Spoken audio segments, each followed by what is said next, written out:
things like that? I mean, did the historian in you kind of mix in with the nonprofit developer in you?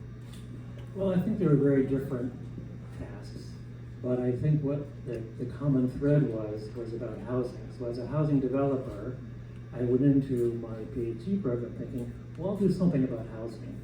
And I thought it would be one of these modernist public housing projects that didn't work.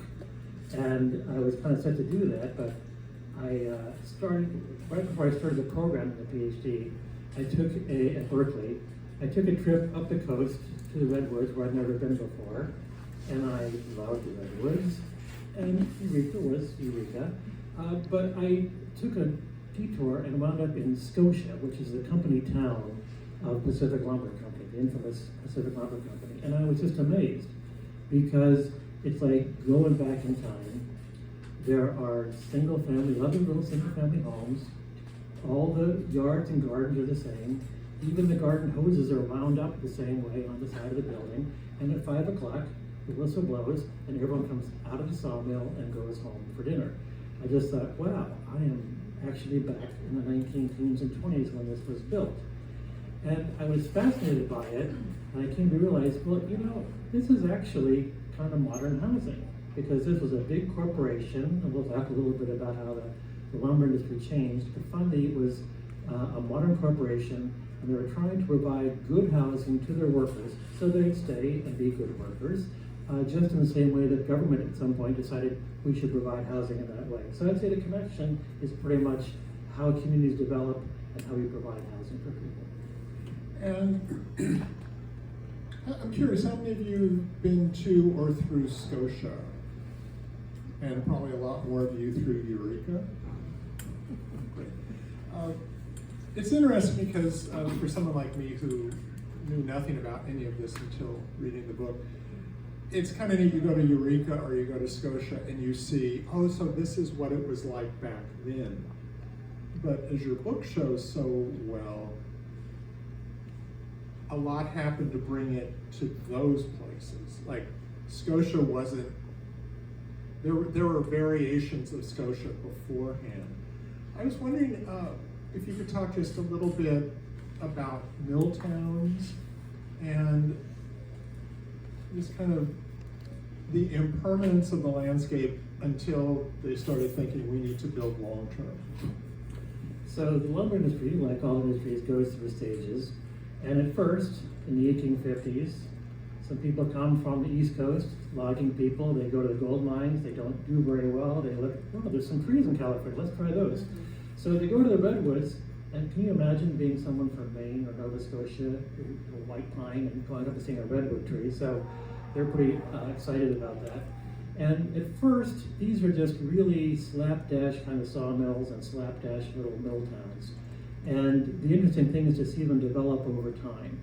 As the lumber industry grows and becomes more intense, more demand for redwood lumber in San Francisco, people start developing more complete towns. So as you say, in the backwoods, when a lumber company is saying we're going to move some people back in the backwoods to man the sawmill or to be doing the logging, they begin to build complete towns. But again, they're not really formalized. They're just a bunch of cabins and a bunkhouse and the dining hall. But over time, around the turn of the century, many corporations come in and say, wait, we need to do this at a larger scale. And they acquire many of the smaller organizations. There are these pioneer lumbermen like William Carson, who comes in the early part of the 1850s and starts developing his mill. And the corporations buy all of these smaller companies and form them into three very large corporations with huge mills, and that's when you start to develop these company towns that are more complete in their form. And anyone who's been to Eureka knows the Carson Mansion. Can you talk a little bit about a century ago what the Carson Mansion in kind of downtown Eureka would have been part of? So William Carson was sort of the leading light of Eureka, and he had a lumber company from the 1850s, and around the 1880s there was a boom in the lumber industry, the redwood lumber industry, because Southern California started developing and they needed a lot of wood. So he was making a lot of money, and he had had a little house next to his sawmill on the bay right there, and he decided he was going to build the house of all houses. If you've seen it, it's sort of the most intense possible gingerbread Victoriana you can see. There's several gable roofs, there's all kinds of bric-a-brac on the whole thing, and he built it up on this hill so you could see it from all around.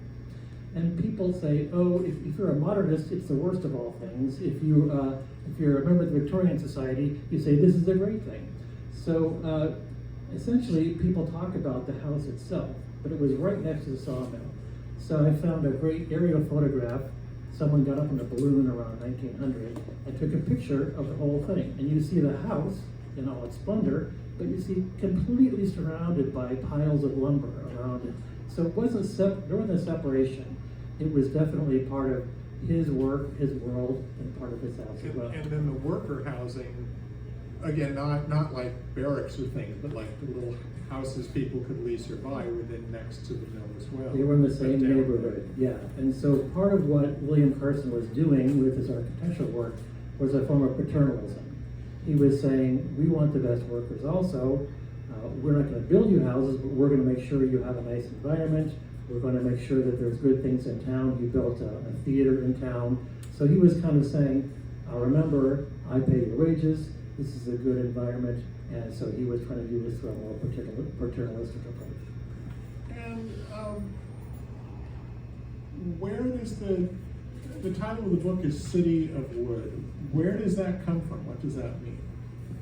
So the City of Wood is a relationship between San Francisco and the Redwood Forest. And basically, I asked the reader to kind of close your eyes and think about San Francisco and the city limits extending all the way to Eureka and the Redwood Forest, Humboldt County. And so that becomes the City of Wood that has a relationship around this economic activity. But you could do the same thing for any other industry.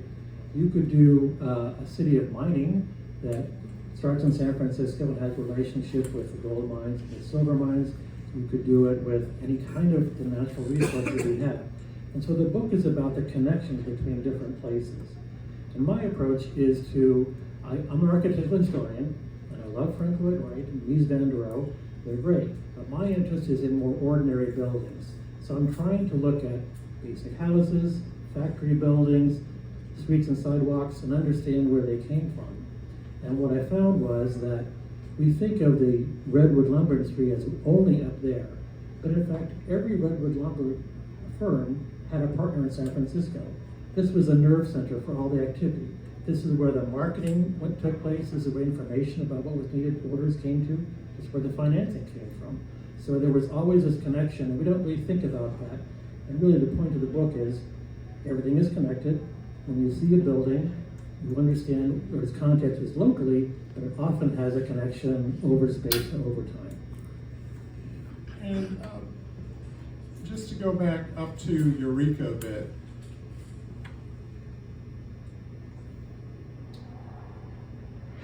you talked about Scotia, and that kind of started the idea of the book in some ways. At the same time, there were these mill towns, and then also the railroad companies were threading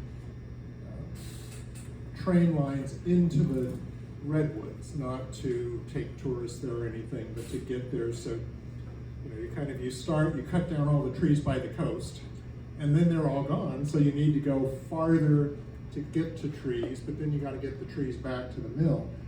So just these tentacles of train lines going deep into the forest and deeper. How much of all this is left? In other words, like if I went up to the Mad River, there was one real interesting, the Riverside Lumber Company had a mill town, or a mill village.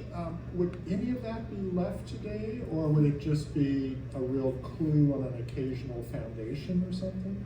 I think these places mostly would be of interest to an archaeologist, not to someone really interested in architecture, because they were ephemeral. They were moving around all the time. So we have technology is very important. We think about technology here, but it was also very important in the lumber industry. So William Carson, one of the ways he became very rich was by having his partner, John Dolbear, who was based in San Francisco, invent a new way to move logs through the forest called the Dolbear donkey. Basically, a steam engine affixed to the ground that could pull logs across the forest. This replaced ox teams and horse teams, so suddenly we were moving a lot more lumber, a lot more quickly, so he was making a lot more money. And then the railroads, as you mentioned, started to do this as well in the 1880s, and by this time, we're cutting down more and more forest, and by the turn of the century, we're really getting into clear cutting. And just a primer for those of you who were not raised in the lumber family with deep roots in the lumber business. So how does a mammoth 300-foot tall redwood tree end up as a stack of slats of wood on Harrison Street in San Francisco? Right, so San Francisco was the major market. They were always sending the wood to San Francisco. Sometimes they would send it directly to foreign countries or to Hawaii where they needed wood. But generally, in the 1850s, a group of fallers would go out and they would spend a week getting down one of these 20-foot wide trees with axes and with crosscut saws. Then it would take another week for another group of people to get the bark off. The bark could be as much as a foot thick. And then someone had to wring the whole thing and cut it into a size that could be pulled by oxen or by trains. And then finally they brought it to a lumber mill, either in the woods or in Eureka, cut it into dimensional lumber, and put it on a ship. There was no railroad all the way to Eureka until 1914 because the train is very difficult. So they had to be, the mill owners had to be trained people, they had to be shipping people, they had to be marketing people, and they would send all of this to San Francisco. And it's interesting that South of Market was really covered with these piles of lumber. At first, right along Stewart Street, there was a specialized area for lumber, but where it really took place was around Mission Creek. So right around the ballpark, all of those blocks were covered with piles and piles of redwood and pine lumber from around the West Coast. And some lumber magnates didn't, the shipping part of the industry did them in. Right. There was one well-known firm that sent a load of lumber to Southern California, and it foundered on rocks near the Channel Islands, and they were kind of ruined. So there was a lot of risk in what they were doing. When the market was good, they made a lot of money. When the market was bad, they were very, very tenuous situation. One of the things that the companies tried to do, they were always trying to form combinations to try and corner the market. And unlike many industries where you could really be the major supplier, there was always someone else who was going to go out and start cutting wood. Easy entry for the most part. And so many of the lumber industry people were trying to make these cabals or combinations that would control the market in San Francisco. It never worked. There was one company that used a lot of investment from Scotland, and they acquired most of the mills in the Humboldt County area, but in the end they failed, they couldn't make it work. Yeah, and it's interesting because you read about Eureka, and now that I've read the book and know more about how forestry worked, it'd be fascinating to go up there to see how much of it you read, because you have a great map in there and a description of how the gridded city of Eureka, really you could read the social template and how everything was arranged. But it's interesting, in San Francisco, you had the same pieces, but as you said, they were competing with all these other industries based in San Francisco. And for those of us who know Rincon Hill, just a few short blocks away from here, you had the mansion, the Carson Mansion in Eureka. There were similar forestry mansions on Rincon Hill, but then the city, San Francisco, drove through the 2nd Street cut to have a better route down to the harbor. And so they were then left kind of precariously on the edge, hovering. Just not as strong a city. But You mentioned you had something you wanted to read to us. Sure. Yeah. And if you could give a little context.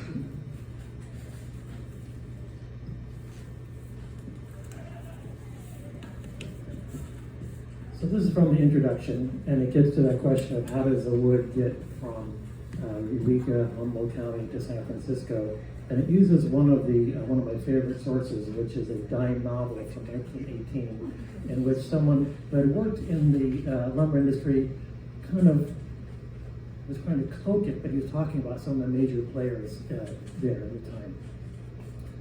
Despite the distance between the source of redwood lumber and the location of its processing and use in San Francisco, the two sites became inextricably linked by the material and money that were exchanged between them. Operations in the far-off woods depended on the regional economic capital San Francisco as a hub for financing, distribution, and marketing, as a site for finished production, and as a market for consumption of the industry's products. Throughout the 19th century, the bustling streets of San Francisco themselves lined with redwood structures, were as important a setting for the lumber industry as the cacophonous sights of falling trees and chugging locomotives in the northern woods. Thus, the individual settlements involved in redwood manufacture throughout Northern California were part of a regional urban network, literally in the wood that physically made up many of the buildings in these communities, and figuratively in the economic power generated by the profits from lumber companies.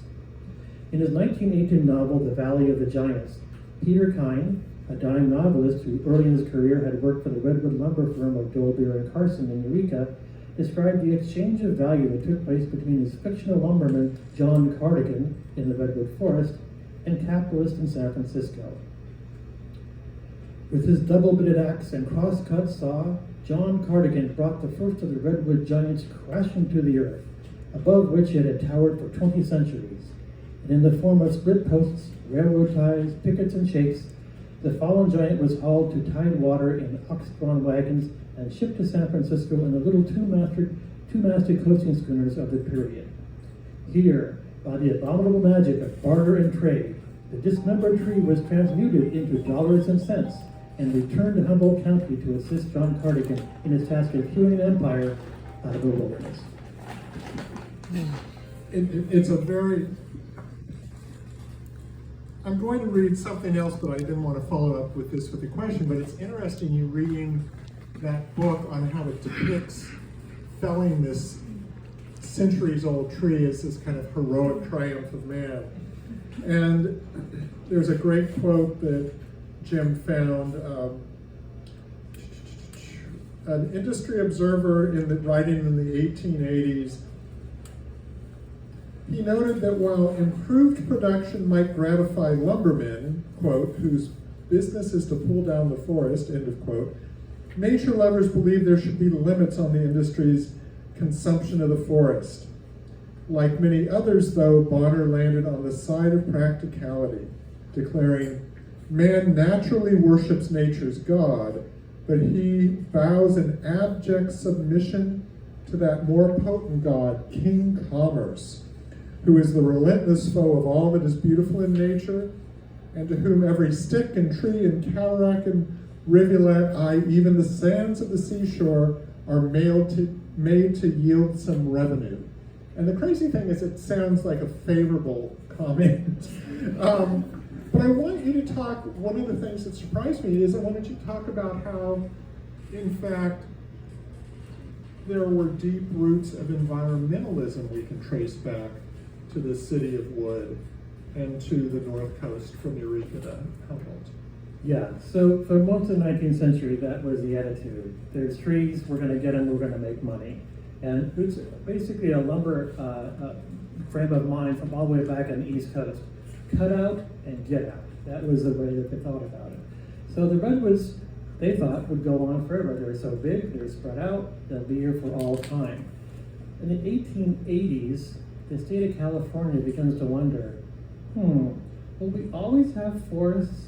Maybe we should look at this a little bit. And they form the first Forestry Commission. The Forestry Commission doesn't do a whole lot. It isn't sure what it's supposed to do. It looks at the conditions, it tries to figure out how long the forest would last, but they basically only last a few years. By the 1890s, there's some people in San Francisco who are starting to form things like the Sierra Club, and they're starting to say maybe these resources are finite, maybe they won't go on forever. And a group of people actually in Humboldt County begins to worry about this. There was a group of women, the women's clubs were very important in conservation around the turn of the century, and a group of women formed the Women Save the Redwood League in Eureka, and they began fighting with with lumber companies about certain tracts that they wanted to save. So if you go to the redwoods today, you'll see various kinds of groves that have people's names by them. Often they were attributed to the people who gave them money to make that particular grove. They were really only interested in the finest trees that were going to be along the Redwood Highway, the new Redwood Highway that was going up there. But the thought was there that perhaps we need to be doing more. And this became more and more prevalent, and it became something that the companies themselves began to worry about, because they were spending a lot of money buying up all the different redwood lumber companies, building these company towns, bringing in thousands of workers, hoping to say, what if we run out of trees in 10, 15 years, we will be wasting this money. So they began to conserve themselves. And right at the same time is when we have the beginning of scientific forestry. We have Gifford Pinchot on a national level, who started the Forest Service, trying to teach people ways in which you can have sustained yield. And the lumber companies themselves began to take this up. Now, Pacific Lumber was one of the first to begin this sustained yield kind of approach, and it worked very well for many years. But as you might remember, in the 80s, the go-go 80s, people started developing new financing techniques, and the junk bonds came into play, and some of the junk bond traders realized these people are sitting on a huge capital investment of lumber. If we use junk bonds to acquire the company and then start cutting them as fast as possible, we could make a lot of money. And that led to the downfall of Pacific Lumber, because they had done the right thing. They had conserved the lumber. They were cutting only as much as they could grow new, and there was a balance until the 80s, and it all fell apart. Yeah, I had totally forgotten about Julia Butterfly Hill. Yes, she makes a cameo appearance in the book, which was kind of good because it did show this huge arc. Just want to ask a few questions and then go to the audience. First of all, I wrote a book on the ferry building, and doing the research on that was real easy. All the San Francisco newspapers. The architect had a 2-volume scrapbook of everything written about the building, so on and so forth. How did you do all the research to piece together all this, while also working as a nonprofit housing developer? Let's not go there, but the approach is fun because it uses architecture, and so you look for the buildings wherever you can. And I found that if you take this ordinary architecture approach, you can find out a lot about people you wouldn't otherwise know about. If you look at things like fire insurance maps from the 19th century, you can see individual houses, you can connect them by census to who was living there, and you can get a sense of how people lived. What were the conditions of the people who worked in these mills or worked in the woods? So that's great. It took me as far as I could, but then I began to panic because you had these architecture records, but workers tended not to write diaries like, I felt so oppressed by the company today. And I had to find other resources. I was pretty desperate. So things like the dying novel, things like diaries for workers in San Francisco, just a whole collection of things to try and figure out what was there. And photographs are very important.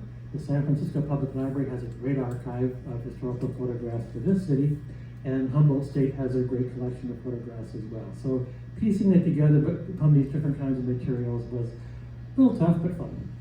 Yeah, Will Cordham, you quoted from that with a wonderful quote. This was a guy, maybe you can give us just a quick description of how he fit into the table. Will Cordham is the one diary I found, thank God. He lived in Napa. He came to San Francisco. He was 19 or 20 years old and began working in a lumber yard in San Francisco. So he described all these great situations what were going on. One day, a piece of wood fell off the saw and hit somebody in the face. He got his face cut. So, okay, this is good local detail. But he was there when the earthquake and fire happened. And so he was looking at this fire and he said, oh man, this is going to be really good for my company. Probably not very good for the city and the forest. So it's just kind of, again, the commerce and the concern about the environment as well. Yeah, I think this is the quote, but I'm worried about it, so I don't want to dig in. But basically, he wrote a letter to his mom, and it is not the right page, so I won't go into it. Basically saying, I really feel bad to think of all the trees that will be cut down to repair San Francisco. Which I thought that was such an interesting blend of what Northern California had become, how inextricably these things were linked. So it was just fascinating. Just one or two other things. Can you talk a little bit about the architecture of Scotia? Right. So, in terms of a style, I guess you'd call it rustic. This is around 1910 to 1920 in which they're developing this town. And they did hire a couple of architects who did some interesting things.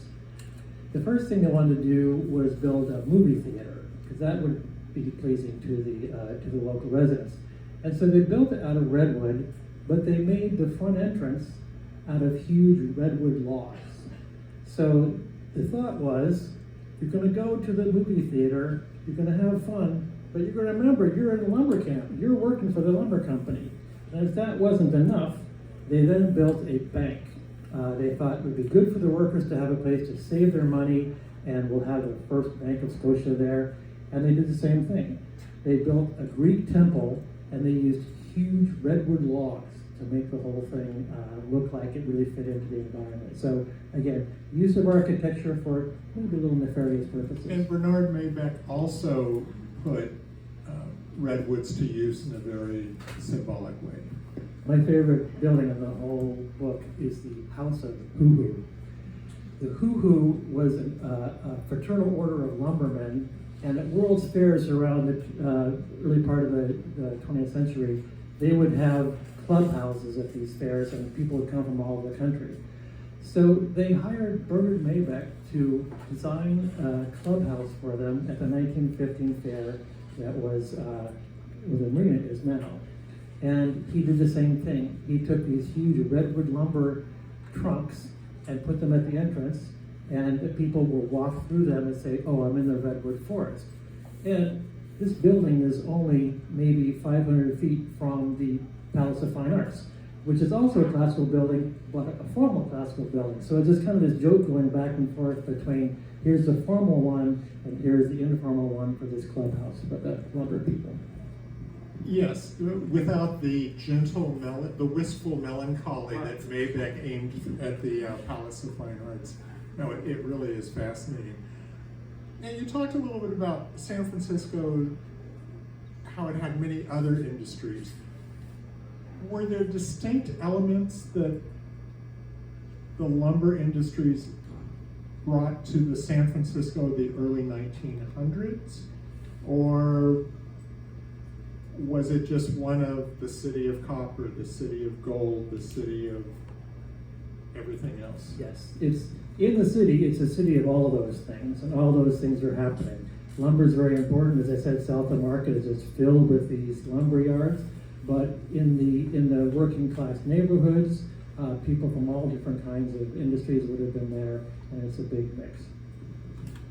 Yeah, it's interesting. For instance, one of the companies was headquartered in the Crocker Bank building, or the Crocker building that went down in 1906, burned in 1906.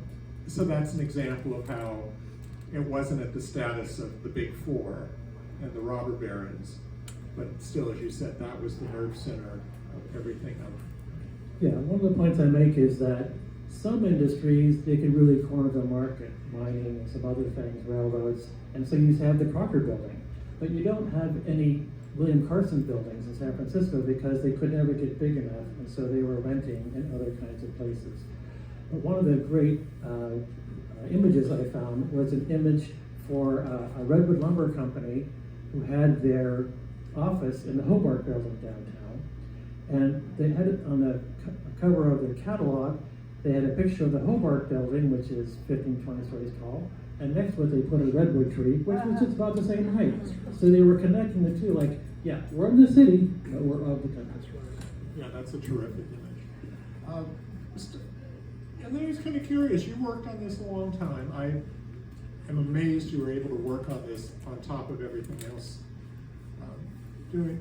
How did your the fact it stretched for a bit of time, how did your thoughts about the city of Wood evolve during the time you were doing the research and you were doing the writing? I mean, you were saying how you got the inspiration seeing Scotia when you're just starting the graduate program.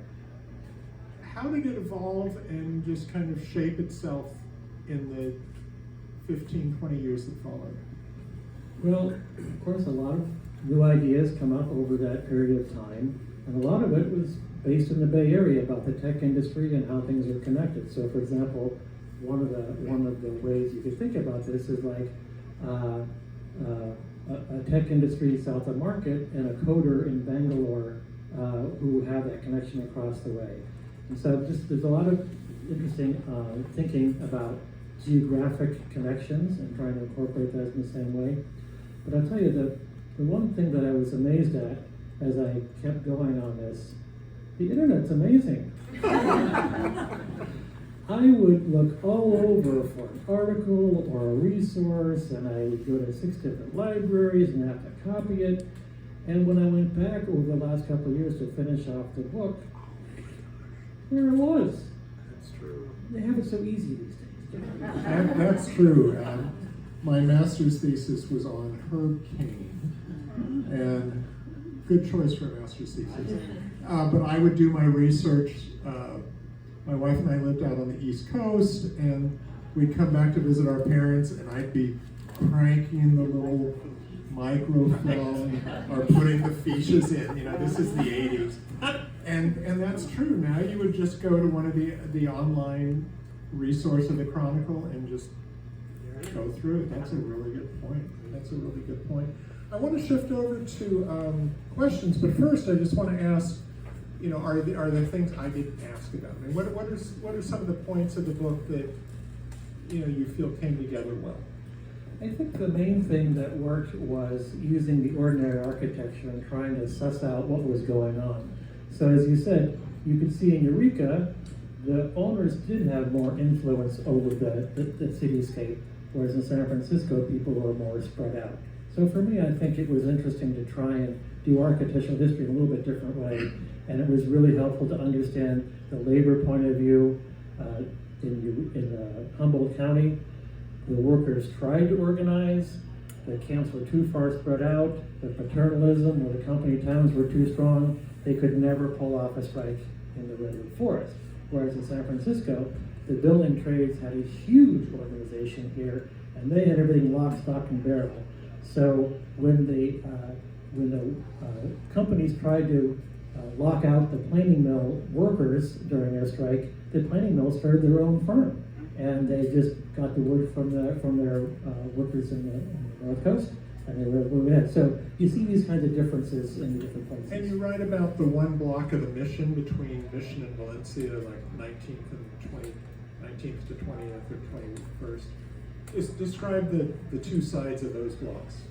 So one of the interesting things that I found was one of the planing mill owners in San Francisco, and these are separate from the companies in the redwoods, decided to go into the real estate development business.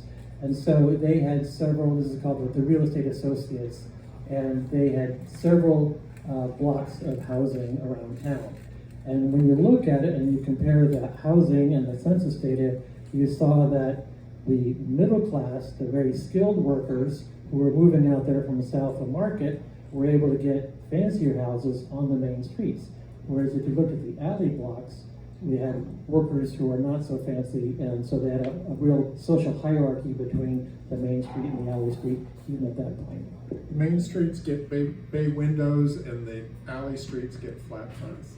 I would like to switch over. We've got about 10 or 15 minutes for questions. Would love to see if there are any questions on how do you buy a redwood house for $5,000 in San Francisco today? Start here and then. Yeah, so you mentioned how important the integration was with the railroads. I know in the late 19th century, early 20th, they were very monopolistic, really jerked suppliers around. You play ball with them, they let you have preferred pricing, otherwise they freeze you out. Was there ever any idea for these lumber towns or lumber barons to try to build their own infrastructure and have their own railroads to bypass that? Or did they just say, right, we're stuck, we have to use the railroads that exist? That's an excellent question. It's different in the North Coast because you didn't have the opportunity to have main lines, Southern Pacific, Central Pacific, they didn't exist. So in the late 1800s, they were building their own railroads. Each company had their own railroad, and there were fights about how they're going to get access to places. It wasn't until 1914 when they built a railway all the way up to Eureka. But again, that was not part of the Southern Pacific or Central Pacific system. So they weren't having those kinds of fights. It's a very different story than most of California industry in that way. So they had a different approach. Michael. Did you find anybody who switched sides from cutting trees to advocating saving? You must have read the book. The question, did Jim find any examples of people in the lumber industry converting to the cause of environmentalism? Yes, there's an interesting family, the Hooper family. And this is where, we know a lot of the San Francisco industrial, the floods, and the Crockers and all. There were some important lumber families and figures in San Francisco, and the Hooper family started at the beginning in the 1850s, and they had a lot of companies going on into the 20th century. But one of them, I think his wife was working with the women's clubs who were working with conservation. He joined the Save the Redwoods League. And he had been cutting down redwoods his entire career. Now I think he was retired at that point, but it's fascinating that even he decided, well, maybe we should make amends for all this. What was it? We plant 40 for. Yeah, one of the consolidated corporations, the big corporations, decided they would advertise how good they're being, and they say, don't worry, we plant 40 trees for every one we take down. The first recorded incident of greenwashing. Right. Other questions? Yes. So I have an interest in Mission Creek. We tours for city guides there, and looking. So I want to we're trying to get a sense of how much was the lumber industry of Mission Creek. What percentage of all the lumber in Northern California came from Mission Creek? Through the late 1800s, most of it, because it would come here to be processed. The lumber industry was very fragmented at first. One company would cut them down and send it here, another company would make them into sash and door or decorative trim, whatever it was, and then from here they would send it off to the local markets. Over time, people start saying, hey, wait a minute, if we did this here in our hometown of Napa, we wouldn't necessarily have to pay the people there to do that. So it changes over time. But through the late 1800s, those piles of wood, not just redwood, but pine and everything coming in from the west was going there. That was a central spot for shipping and for taking it to the many, many planing mills. There were some blocks that had just planing mills all lined up there right next to Mission Creek. Your map is great. It was very helpful. That's very good. And just as a follow-up, why by 1920 is it over? So, business people are smart. They started thinking about how this works. As these companies were beginning to consolidate the little redwood cutting firms in Humboldt, they said, now, wait a minute. We send this to San Francisco, and somebody else makes money by making it into those finished products. What if we bring that home? So you see in the redwood forest, very large mills where they start making sash and door and all kinds of finished products. They also say, what if we did this closer to our biggest market in Southern California? So there's a couple of huge redwood lumber mills, Terminal Island, where they send the planks there and then they're made there. So that's why it's interesting to see the lumber industry starts getting pulled out of San Francisco, and all you are left with are the managerial and financial aspects in downtown, but all the wood manufacturing is somewhere else.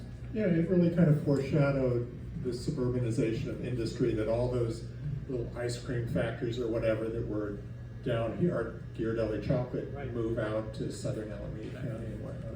I think I saw a hand, yes. We started with that answer to kind of get to this question, but is there still a relationship between these two places today, or what does the city of Wood look like today? Well, at one point in the book, I say it's more like the planet of wood, because it's all globalized. And that's what's kind of interesting, is this is globalization on a small scale, the connections between a remote place in California and San Francisco, and now it's all over the world. So it's been interesting with all this tariff stuff lately that it is really trying to sever those connections that we have that are global. So there's been timber wars between Canada and the US, putting tariffs on them. At one point in the 80s, when the Japanese were taking over everything, they were big players in getting a lot of wood from California. So at this point, it's really not between Western Forest and San Francisco, it's about where they're going globally. And you had a question. Yeah, I'm curious about the company towns and kind of to what extent the paternalism, how far that extended. Were families housed there? Did they bring in schools? What happened when you left the company? Did they take care of you? Great, thanks. Did you all hear the question back here? Oh, great. Thanks, that's very important, because we think of lumber as a man's industry going out into the woods, and this is this kind of change over time. Once they started building mills in the woods, they started saying, well, maybe families should come here, but they were very informal. And what Scotia and Samoa and Corbell, which were the three company towns in Humboldt County around 1900, they were trying to bring families. They were trying to get wood, like most industries, was the workers were very transient, and they had trouble keeping people in place. So the idea was, we're buying huge tracts of land, we're building huge operations, we don't want to have people leaving after we train them after 6 months. So Scotia was very different because it was family housing for the most part. They had a bunkhouse at first. Like you were saying, Scotia evolved over time. First it was many single workers, and then right around 1910, they decided to build this family-oriented, I mean, it's like Ozzie and Harriet were factory workers or something. It was just like really a family-oriented town. In many of these places, whether to have a saloon or not was a big deal.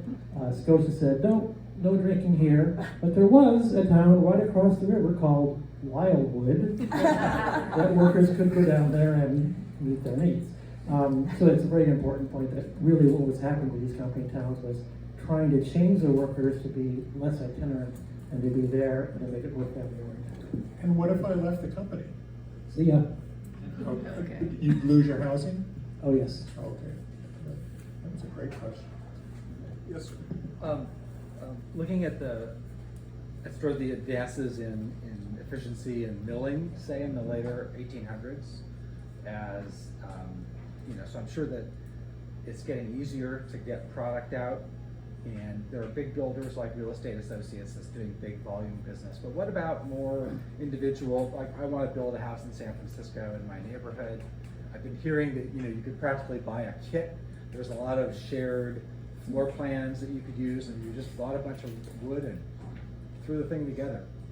Thanks, Bill. So one of the things I talk about is the revolution in production, and that in the late 1800s, we started having things like factory engineers. People talk about Taylorism. I don't think it was implemented as much, but basically engineering. So I have a great image in the book of someone who shows how to route wood through the mill so it is more efficient. And so yes, people and the companies then begin marketing just what you're saying. You can make this lovely little redwood house your own. Here's the kit of parts. We can ship it to you, and so it's beginning to be on a different scale. So, my understanding is when the first Europeans came here, there was quite a good supply of redwood trees in the Bay Area. So, when and how was that exhausted? That required moving farther north, and was it sort of a just we'll go another mile north, or did people just suddenly go to the north, Eureka area in the northern forest as that's the mother lode that's gonna supply us for So you're exactly right. People started using what was around here. Within 10 years, the redwood forest was pretty depleted. There's stories about how they left one or two in the Oakland Hills, and mariners would chart their way through the Golden Gate using those as a guide, but it was all gone. But people did go up to Mendocino and Humboldt and Del Norte counties early, and they were doing these things. And so by the time that people had used up all the forests in the Bay Area, they were already up there gearing up and setting things down. We should probably, although actually that's a great question, because I was expecting the Bay 2 in the book, and by the time the city of Wood was taking shape, redwoods were already kind of gone from the Bay Area, except for little patches. But we should probably be wrapping up soon. I've certainly enjoyed this. Are there one or two last questions? Yes. Just a general question. I'm curious to hear your thoughts about wood frame construction and whether you see that still being a big part of the construction industry, the tradition of American building moving forward. I mean, we see, increasingly all the arguments for why we should move away from wood frame, but it's something that the construction industry really kind of strongly holds on to. So just wondering if you have any views on that. Yeah, so he's asking about wood frame construction, contemporary building. So the real estate construction industry is pretty backward. We're still building them, piece by piece. We're now seeing manufactured housing becoming a big deal, so that's a change, and that's much more efficient. What we're really seeing, and I was teaching in Portland for the last 6 years, is the mass timber. And we're seeing the idea of using timber instead of concrete, that you can basically glue lambs that are providing the structural support for very tall buildings that we hadn't thought about before. The idea being timber, if you do it right, is a renewable resource. Concrete just uses up a lot of our resources and can't really use it again. So there's a big push, not with redwood, more with other woods, but again today to try and think of novel ways to use wood for construction. And is there a last question? Okay, I think I will thank you very much. Let's do a big round.